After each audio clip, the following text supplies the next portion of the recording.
আপনি দেখছেন পদ্মা নিউজ 24.com-এর সন্ধ্যা 6:30টার বিশেষ বুলেটিন ফ্ল্যাশ নিউজ। আঞ্চলিক সংবাদ নিয়ে সাথে আছে আমি ফারিয়া জান্নাত।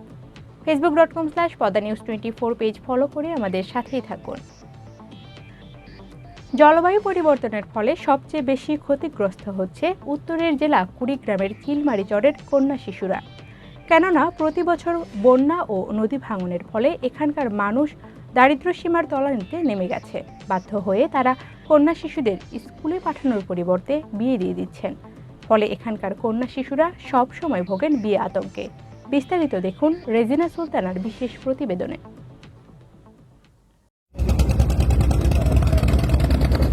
ব্রহ্মপুত্র, ধরলা ও তিস্তা তিনটি নদ নদীর ভাঙনে বিপর্যস্ত কুড়িগ্রাম জেলা। ভাঙতে ভাঙতে ছোট হয়ে আসছে জেলার আয়তন। একসময় যারা সচ্ছল ছিলেন তারাও কর্মহীন হয়ে নিঃস্ব হওয়ার পথে।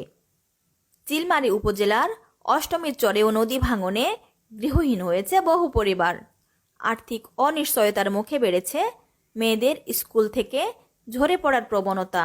এমনকি 12 বছর পেরোলেই মেয়েদের বিয়ে দেওয়া হচ্ছে। প্রাথমিক থেকে মাধ্যমিক বিদ্যালয়ে যাওয়ার সুযোগই পায় না তারা। ফলে মেয়ে শিক্ষার্থীদের স্বপ্নগুলো থেকে যায় ধরাছোঁয়ার বাইরে। যারা স্কুলে যাচ্ছে তারাও ভুগছে বিয়ে আতঙ্কে। আমার একটা বান্ধবী ছিল, নাম ইয়াসমিন। তার বিয়ে হয়ে গেছে ক্লাস 5-এ থাকতে। জানি না আমার কখন হয়ে যায়। তার বাবা মা জোর করে দিয়েছি। ছিল ক্লাসে 53 জন, এবার হয়েছে 37 জন। ক্লাস 5-এ আমার বিয়ে হয়েছে। আমার ইচ্ছে ছিল যে পড়াশোনা করে ডাক্তার হব, সেই ইচ্ছে আমার পূরণ হয়নি। অভিভাবকরা বলছেন বারবার ব্রহ্মপুত্র নদের ভাঙনে বসতভিটা, ফসলি জমি সহ সব হারিয়েছেন তারা। এক এলাকা থেকে অন্য এলাকায় বাসা বদলের কারণে মাঝপথেই বন্ধ হয়ে যায় মেয়েদের পড়ালেখা। শহরের মানুষ তো আমার খুবই অভাব, খুবই কষ্ট। কলম খাতা কেনা লাগে, ঘর বাড়ি যে ভেঙে যায়, বছরে 2বার করে বাড়ি ভাঙি। খুবই অভাব আমাদের সংসারে। সেজন্য বাচ্চা কাচ্চা বড় নেহাপড়া কিদা করাবো, টাকা পয়সা জোগাড় হয় না, ওই বিয়া দিয়ে দিচ্ছি। শিক্ষক ও স্থানীয় জনপ্রতিনিধিরা বলছেন ভাঙনের কারণে কমেছে বিদ্যালয়ের সংখ্যা। দূরের পথে মেয়েদের স্কুলে পাঠানো অনীহার কারণ অভিভাবকদের। বাবা মা অশিক্ষিত অধিকাংশই এবং দারিদ্র্য সীমার নিচে, যার কারণে তাদের বাচ্চাদেরকে মনে করে যে এই শিশু বয়সেও যদি ঘরবর বুনে যায় যে তাড়াতাড়ি বিয়েটা দিতে পারলে আমরা বাঁচি। এটা আমাদের চর অঞ্চল, মূর্খ মানুষের সংখ্যা বেশি, কারণ আমাদের শিক্ষা প্রতিষ্ঠানের হার খুবই কম। কারণ এই দিক থেকে দেখা যায় যে আমাদের চর অঞ্চলে বাল্যবিয়ার তুলনামূলক হলেও একটু হলেও বেশি। মিটিং বা আমাদের যে কর্মশালাগুলো হচ্ছে সেখানেও আমরা গার্ডিয়ানদেরকে যেভাবে সচেতন করা লাগে করতেছি, যাতে তারা আবার স্কুলমুখী হয় বা ঝরে পড়া যে শিশুগুলো তারাও যেন স্কুলে আসে। এজন্য শিক্ষা প্রতিষ্ঠান থেকে প্লাস আমরা ইউনিয়ন পরিষদের পক্ষ থেকেও সেটা যথাযথ চেষ্টা করতেছি। অল্প বয়সে যে মেয়েদের বিয়ে দেওয়া হচ্ছে, বছর ঘুরতেই তারা হয়ে উঠছেন কিশোরী মা। ফলে মা ও শিশু দুজনই অপুষ্টিতে ভুগছেন। রোজিনা সুলতানা, রোজি, পদ্মা নিউজ, চিলমারি, কুড়িগ্রাম।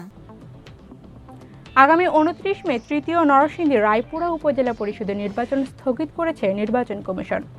বৃহস্পতিবার নির্বাচন কমিশনের উপসচিব আতিয়া রহমান স্বাক্ষরিত বিজ্ঞপ্তিতে এ তথ্য নিশ্চিত করা হয়। রায়পুরা উপজেলা পরিষদের রিটার্নিং কর্মকর্তা মোশাররফ হোসেন বলেন, তালা প্রতীকের বৈধ ভাইস চেয়ারম্যান প্রার্থী সুমন মিয়া নিহতের ঘটনায় উপজেলার সকল পদে নির্বাচন স্থগিত করেছে নির্বাচন কমিশন। সর্বসাধারণের জ্ঞাতার্থে শীঘ্রই গণবিজ্ঞপ্তি প্রকাশ করা হবে। এর আগে বুধবার দুপুরে উপজেলার পাড়াতলির মামদেরকান্দি এলাকায় নির্বাচনী প্রচারণায় গেলে প্রতিপক্ষ চশমা প্রতীকের ভাইস চেয়ারম্যান প্রার্থী আবিদ হাসান রুবেলের সমর্থকরা হামলা চালায় সুমন সহ তার কর্মী সমর্থকদের উপর। এ ঘটনায় হাসপাতালে নেওয়ার পথে মারা যায় প্রার্থী সুমন মিয়া। পরিস্থিতি বিবেচনায় ভোট স্থগিতের ঘোষণা দেয় নির্বাচন কমিশন। উপজেলা পরিষদ নির্বাচনে পাবনার ভাঙ্গুড়ায় পরাজিত হয়ে ইভিএম সিস্টেমকে ভুয়া বলে আখ্যায়িত করেছেন প্রার্থী বীর মুক্তিযোদ্ধা মেজবাউর রহমান রোজ। তিনি উপজেলা আওয়ামী লীগের সাধারণ সম্পাদক গোলাম হোসাইন রাসেলের কাছে প্রায় 28,000 ভোটের ব্যবধানে পরাজিত হন।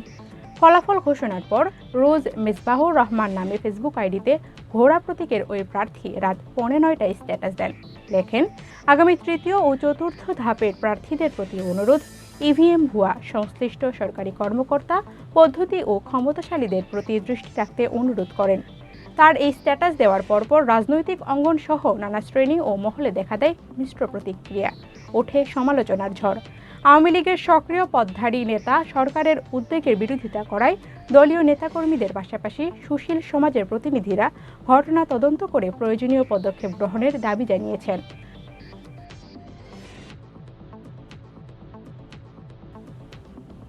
কুমিল্লায় স্ত্রী খালেদা আক্তারকে ওড়না পেঁচিয়ে শ্বাসরোধে হত্যার দায়ে স্বামী মোজাম্মেল হোসেন রাজুকে মৃত্যুদণ্ড দিয়েছে আদালত। বৃহস্পতিবার দুপুরে অতিরিক্ত জেলা ও দায়রা জজ আদালতের বিচারক রেজিনা খান আসামির অনুপস্থিতিতে এ রায় দেন। দণ্ডপ্রাপ্ত আসামি 14গ্রাম উপজেলার সাটিশক গ্রামের বাসিন্দা। 2018 সালের 2 নভেম্বর মোজাম্মেল তার শ্বশুরবাড়ি বেড়াতে আসেন। পরদিন ভোরে ঘুম থেকে উঠে গোসলের পর ভিকটিম তার স্বামীকে ভেজা কাপড় ধুয়ে দিতে বলেন। এ নিয়ে কথা কাটাকাটির এক পর্যায়ে রাজু খালেদার গলায় ওড়না পেঁচিয়ে শ্বাসরোধ করে হত্যা করে লাশ পুকুর ঘাটে ফেলে পালিয়ে যায়। এ ঘটনায় নিহতের বাবা মোবারক হোসেন বাদী হয়ে থানায় হত্যা মামলা দায়ের করেন। বগুড়ার শাহজাহানপুরের খোট্টাপাড়া ইউনিয়নের গ্রাম পুলিশ মাহফুজার রহমানকে পেটানোর অভিযোগ উঠেছে পুলিশের এসআই শওকত আলীর বিরুদ্ধে। অভিযুক্ত পুলিশ দিনাজপুর পুলিশ কন্ট্রোল রুমে কর্মরত আছেন। খোট্টাপাড়া ইউনিয়ন পরিষদের সচিব জানে আলম বলেন, 21 মে পুলিশের এসআই তার ছেলেমেয়ের জন্ম নিবন্ধন হারিয়ে ফেলায় নতুন করে কাগজপত্র করতে আসেন। এজন্য তাকে থানায় জিডি করে ফটোকপি দেওয়ার পরামর্শ দেওয়া হয়। এতে উত্তেজিত হয়ে ওঠেন এবং গালাগাল শুরু করেন। এমন পরিস্থিতি ও অনাকাঙ্ক্ষিত ঘটনা এড়াতে গ্রাম পুলিশ এগিয়ে আসলে তাকে লাথি মেরে ফেলে দেয় এবং মারধর করতে থাকে এসআই। চেয়ারম্যান আব্দুল্লাহ আল ফারুক বলেন, বিষয়টি ভুল বোঝাবুঝি থেকে হয়েছে। ভোলার লালমোহন উপজেলায় মিছিলের ভিডিও করায় পুলিশ সদস্যকে বেধড়ক পেটালেন চেয়ারম্যান প্রার্থীর কর্মীরা। বুধবার রাতে পৌর শহরের হাই স্কুল সুপার মার্কেটের বাইপাস সড়কে এ ঘটনা ঘটে। বিষয়টি নিশ্চিত করে অতিরিক্ত police super Lalmohan circle Babul Akhtar জানান, এসআই আব্দুল হক দায়িত্ব পালন করছিলেন। তার উপর হামলার বিষয়টি তদন্ত করে আইনি ব্যবস্থা নেওয়া হচ্ছে। প্রথমে দোয়াত কলম প্রতীকের প্রার্থী আখতারুজ্জামান টিউব মিছিল নিয়ে লালমোহন বাজার অতিক্রম করছিলেন। এ সময় শালিক প্রতীকের চেয়ারম্যান প্রার্থী আক্তার হোসেনের কর্মীরা ধাওয়া করে। ওই ছবি তোলায় শালিক প্রতীকের কর্মীরা এসআই আব্দুল হকের উপর হামলা করে।